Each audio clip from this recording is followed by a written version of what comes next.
রব্বুল আলামিন কয়েকটি রাতকে মর্যাদা দিয়েছেন, সম্মান দান করেছেন। সারা বছরের মধ্যে 5টি রাত এমন আছে যে রাতগুলি আল্লাহ পাকের কাছে খুব প্রিয় রাত, মনোনীত রাত বান্দার জন্য। তার মধ্যে 2 ঈদের 2 রাত, এই 2টা রাত বান্দার জন্য নিয়ামত।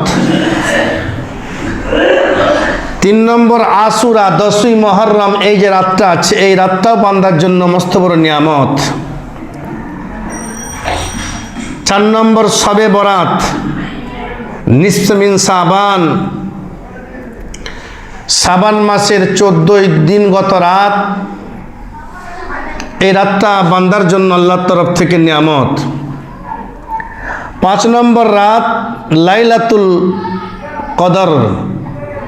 লাইলাতুল কদর রাতটা হলো বান্দার জন্য মস্ত বড় নিয়ামতের রাত। এই রাতটা আল্লাহ পাক বান্দাদিওকে দিয়েছেন।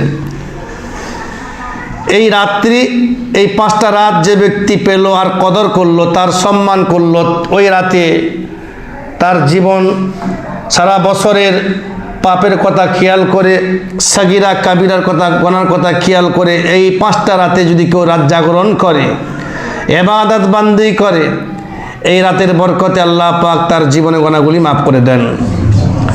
অতএব সামনে যে লাইলাতুল বরাত, यानी লাইলাতুল নিসফে মিন শাবান, এই যে রাতটা আসছে 14 দিনগত রাত, এই রাতটা খুব মর্যাদা সম্পূর্ণ রাত।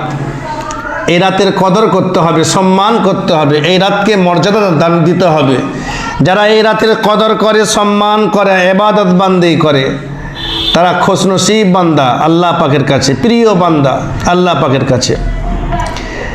এখন প্রশ্ন হলো লাইলাতুল বরাত, শবে বরাত যে রাতটাকে বলা হচ্ছে, এই রাতটা প্রত্যেক বছর ঘুরে ঘুরে আসে।